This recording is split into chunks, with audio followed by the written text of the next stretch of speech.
A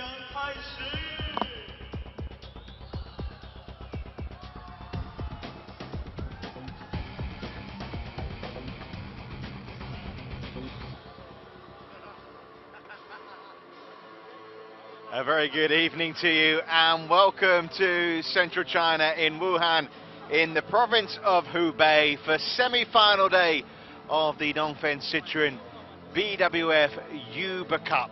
Of course, the men's semi-finals to come tomorrow. If you're wondering who's turned out the lights, we're just waiting for the players to arrive here on court, on what is now the only court inside this Wuhan Sports Gymnasium Center. It's the host nations who are being cheered on tonight by, I'm sure, a very partisan crowd as they take on the ladies from Thailand in a bid to make the final and face Korea. Here's the fastest serving men, Fu Haifeng and co, but of course we're concentrating on the women tonight. As you can see, Camilla Rutuyul from the group stages. Of course, Denmark are no longer with us here. Ha Jung-yun with a smash today in the women's doubles of 222 kilometers per hour, getting into the top 5. So we knew how it lined up, didn't we, in the semi-finals, and you can see China up against Thailand here, with winner facing either Korea in the final, who beat Japan 3-0 earlier on this afternoon. Will it be a chance for revenge for China? Will they make the Uber Cup final and take on Korea, who beat them, of course, in 2010 in Kuala Lumpur? Well, Thailand will be out tonight to try and stop them, although China will be red hot favourites. 24th edition of this Uber Cup, sometimes known as the World Team Championship for Women, first held in 1956-7. They went on 3-year intervals until 1984. And here we are in Wuhan in China, 10 years after its last staging of this competition in mainland China. So that's the lineup for tonight. Wang Yihan first out in the women's singles for China. Wang Shizhen is the player who's missing from the women's singles lineup for the home nation. Ratchanok is her first opponent then from Thailand. Intanon Ratchanok, still just 17 years of age, and what an occasion for her here up against the world number 2. I'm Richard Kaufman, and a warm welcome wherever you are in the world tuning in for this. We're still waiting for the lights to come on, for the players to arrive. Delighted to say, shining a light for me is Jill Clark, former silver medal winner in the Uber Cup. Players about to arrive, Jill. No doubt about it. Everyone here, of course, bidding for China to win, and even more so now that Korea are in the final.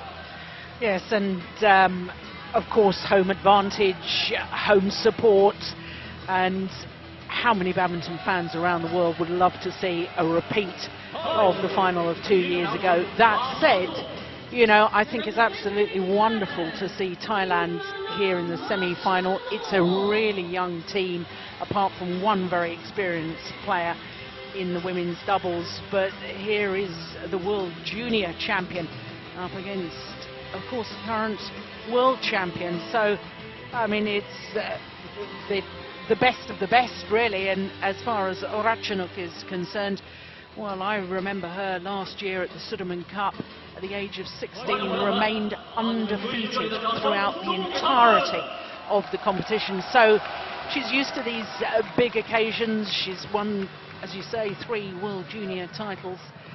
And I think she's going to really push Wang Yihan. I think all the pressure, of course, is on the Chinese. The World Juniors and no, that's no, why. Yeah, that's so the senior tournaments. Yeah. On my right, Thailand, represented by Intanon Ratchanok. And on my left, China, represented by Wang Yihan. Thailand to serve. Level. Play. Well, the host nation's big favourites here. Well, she may have been complaining of being tired, but if anything's going to wipe away those cobwebs, it's a chance to take the scalp of the world number 1 in front of her home fans. So Wang Yihan takes the opening point here. Yes, and of course I can't help but think back 2 years when Wang Yihan again was the world #1. She played #1 singles in the final of the Uber Cup and lost to the top Korean, Bae Seong-hee. And that was really the start of China's demise in that final of the Uber Cup 2 years ago. And the start of her demise as well. Absolutely. That really was almost the final straw as far as head coach Lee Yong-bo was concerned. And he said, you know, she'd had 1 or 2 poor results. She'd been #1 seed in the World Championships and had lost in the last 16 to Rika Hirose of Japan, who, if you were with us earlier, we saw her in the women's singles of the first semi-final. And head coach said, don't care that you're world #1, you've got to prove yourself again. Didn't select her for the Asian Games. So this is a pressure situation as far as I can see, as far as Wang Yihan is concerned.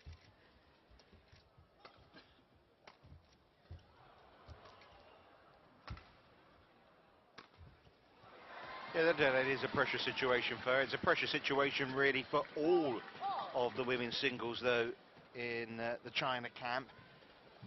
And maybe that, in some way, partly explains what's been, by their standards, some indifferent form.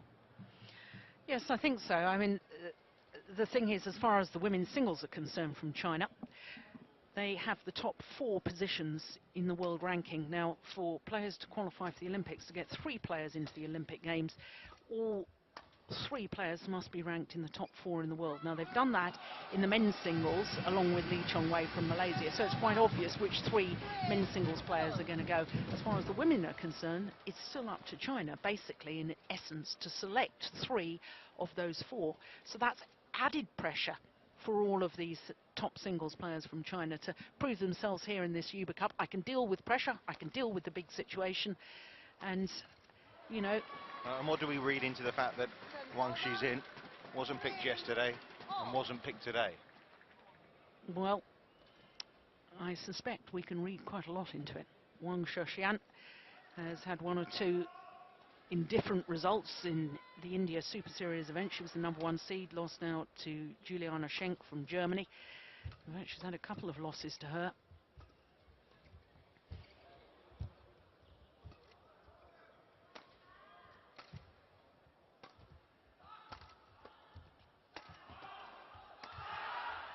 Good defense. Oh my goodness. Oh, right on the line. What a fabulous point.